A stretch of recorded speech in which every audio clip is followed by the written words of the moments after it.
Good morning, everyone. Good morning, Sensei. And welcome to today's service. As Amy mentioned, today is Super Bowl. And my university in Japan, Ritsumeikan, was the Japanese football champion. So some people ask me, do you watch American football? And I say, yeah. But I'm not really interested in watching Super Bowl, but I just want to check out what the halftime show is like and, TV commercial is like. So today I'm looking forward to watch TV. And yesterday, February 3rd, is usually called Setsubun in Japan, which is the change of season.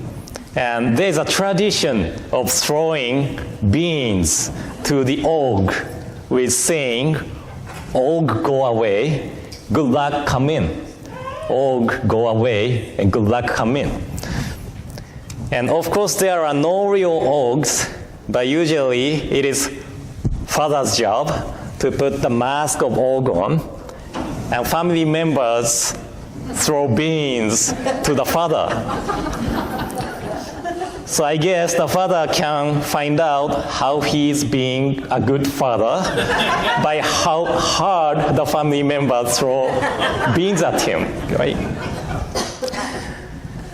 Anyway, some people might know this, but I am making a comment on Bukkyo Dendo Kyokai's daily word calendar on Facebook every day. There are 31 words on the calendar, and day by day, we see different words from something like old saying, sutras, and commentaries by eminent masters. And Bukkyo Dendo Kyokai, or BDK, publishes the book called The Teaching of Buddha. Teaching of Buddha. It looks like a picture of sunset with saying Bukkyo Seiten, the teaching of Buddha. And one day, the word from the calendar was from this book, Teaching of the Buddha. And it said, to avoid being caught is to avoid grasping. To avoid being caught is to avoid grasping. So if we stick to one emotion, like anger, then we don't feel good. If you argue with your friends or siblings and stick with the feeling that he or she is wrong, then it feels kind of weird to see him or her next time again, isn't it? That is because the emotion is sticking to your mind and not letting go. My son Hikaru, he's outside now. He likes to eat rice balls. He used to like to eat it from somebody's hands, but now he likes to eat it using his own hands. We know that rice is sticky, so we try not to grasp it so tight. But Hikaru doesn't know how sticky the rice is, so he grasps it tight and put it in the face and everywhere. So we have to wipe his hands, face, and sometimes the hair. So the emotion, like anger, is same thing. If we grasp it too tight, it sticks to our mind and becomes hard to clean, like sticky rice or stain on your clothes. And let's give you another example. My beautiful drawing. Here is a sieve basket. Which one can go through the sieve? A rock or water? Water. Rock is being caught by sieve because it is not as soft as water. So let's imagine that our mind being like a rock. When our mind caught in a web or sieve or anything, we are stuck there and we cannot move. But if our mind is like water, then we don't stuck. So important thing is not to grasp it too hard or too tight, and not to have mind like a rock, but to have a mind like a water. So when we feel angry next time, let us remember the word from the teaching of Buddha. To avoid being caught is to avoid grasping. To avoid being caught is to avoid grasping. And try to have a mind as soft as water, okay? So let's close children's talk with Gassho and Nembutsu. So please join me in Gassho. Please put your palms together. Namo Amida Butsu. Namo Amida Butsu. Namo Amida Butsu. Nammanda Butsu. Nammanda Butsu. I said children's talk, but this is also for adults too, right? Now I'd like to share Wasan poem written by Shinran Shongin, which is on Collected Works of Shinran, page 423. So please join me in Gassho again. Please put your palms together. Karmic evil is from the beginning without real form. It is a result of delusional thought and invertedness. My nature is from the beginning pure. But as for this world, there is no person of truth. Namo Amida Butsu.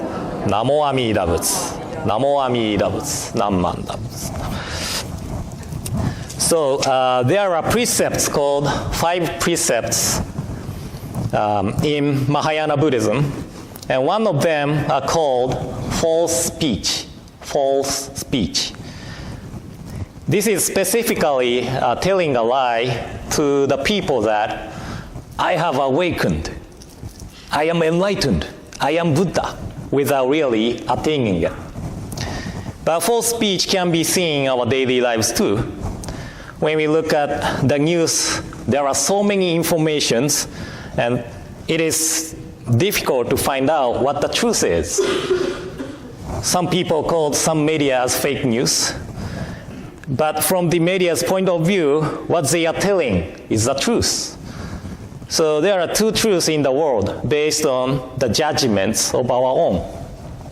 Well, I could say this world is based on dualistic way of thinking. This is a way of thinking Buddhists try to avoid. According to one of the Buddhist philosophy called Yogacara, or representation only school, all phenomena can be categorized into 3 natures, or 3 categories. That is, dependent, imaginary, and consummate. Dependent, imaginary, and consummate. First, dependent is the true way of how people and things exist. Nothing really exists as independent thing. As I shared the Indra's net of jewel the other day, everything is mutually dependent. Something like iPad or computers. It does not work if there's only keyboard or if there's only CPU. So many parts forms computers, and electricity gives power to the computer to work or run the programs. So it is same as our lives. Everything is interdependent. And second, imaginary is the way we perceive phenomena. We judge people and things by our own sense of values. That is why we experience same thing and have different opinions. To me, I really think that playing bass guitar is fun. So if someone tell me to play bass guitar for hours, I would be happy to play it. But for those who have no interest in playing musical instruments, if I tell them to play bass guitar for hours, that is a torture, right?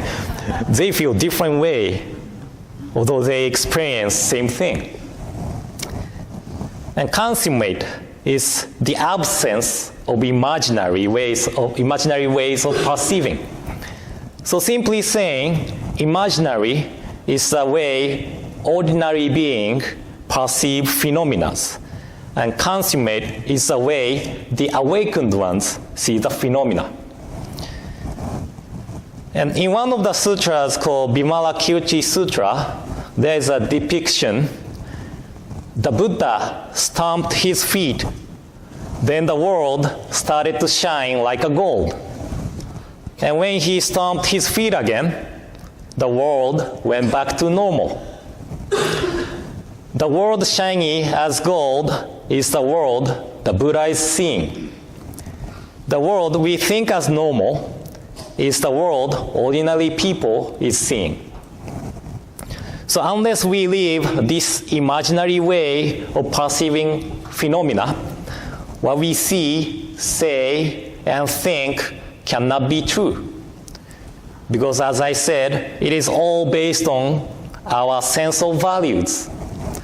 We are just thinking as if it is true. So our speech is basically all false and empty, according to Buddhist teaching. As Shinran Shonin said in Wasan poem I shared at the beginning, there is no person of truth. So that is why relying on Dharma, the truth indicated in the teaching of Buddha, is important to us. Because what we are sensing now is nothing but imaginary. Then, where can we find Dharma? Where can we find Dharma? Ultimately, I could say that it can be found anywhere, but basically, it is in the sutra. And the sutra is the word of Buddha, the word of awakened one. So if you are listening really carefully, some smart people might think that what we are sensing now is imaginary, so the word of the Buddha in the sutra is imaginary too, isn't it? But as I said, the Buddha's way of seeing the world is consummate. Buddha's way of sensing the world is totally different from us.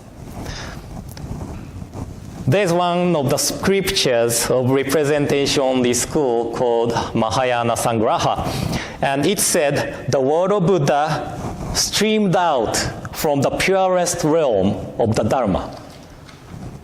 Words of Buddha streamed out from the purest realm of the Dharma. So the word of Buddha is a word appeared from the truth itself. And also the third head priest of our tradition, Kakugyo, he said in one of his writings, there are no delusional words in Buddha's word. So every word in the sutra are the words of truth. This is basic understanding of Buddhist. And yes, there are so many sutras, such as Dhammapada, Diamond Sutra, Vimalakirti Sutra, Raja Sutra, and so on. It talks about different things, and sometimes the idea taught in one sutra conflicts one another. But it does not mean the contents of the sutra is wrong. It is like path climbing up the mountain. There are so many paths to climb up the mountain, and it is not about which path is correct path, but it is about which path fit us most. For ordinary being like me, the Raja Sutra, the path of Nembutsu, is the only way to climb up the mountain of enlightenment. So this is a path which we accept the working of Amida Buddha in recitation of Namo Amida Butsu. And in other words, we rely on other power of Amida Buddha to realize truth of ourselves. I think I shared with you before, but Namo Amida Butsu's Namo is namas in Sanskrit.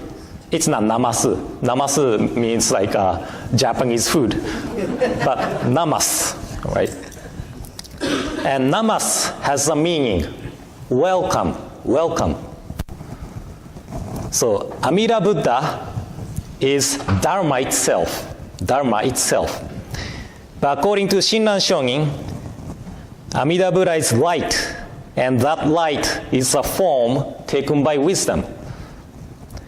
The wisdom which makes us realize our self-centered nature took the form as Amida Buddha, and we are welcoming the working with the heart of Namo, Namas.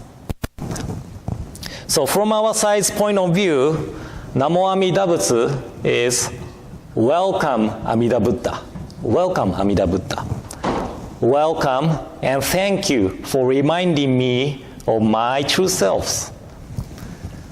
And I also could say that the working of Amida Buddha is a working to gradually loosen our stubborn, self-centered nature.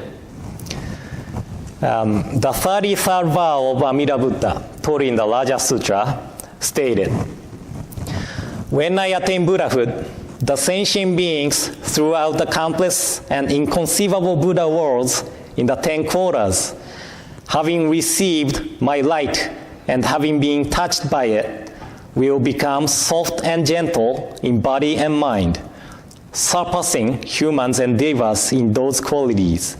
Should it not be so, may I not attain the perfect enlightenment." So the working of Amida Buddha, working of Amida's light of wisdom, makes our body and mind soft and gentle.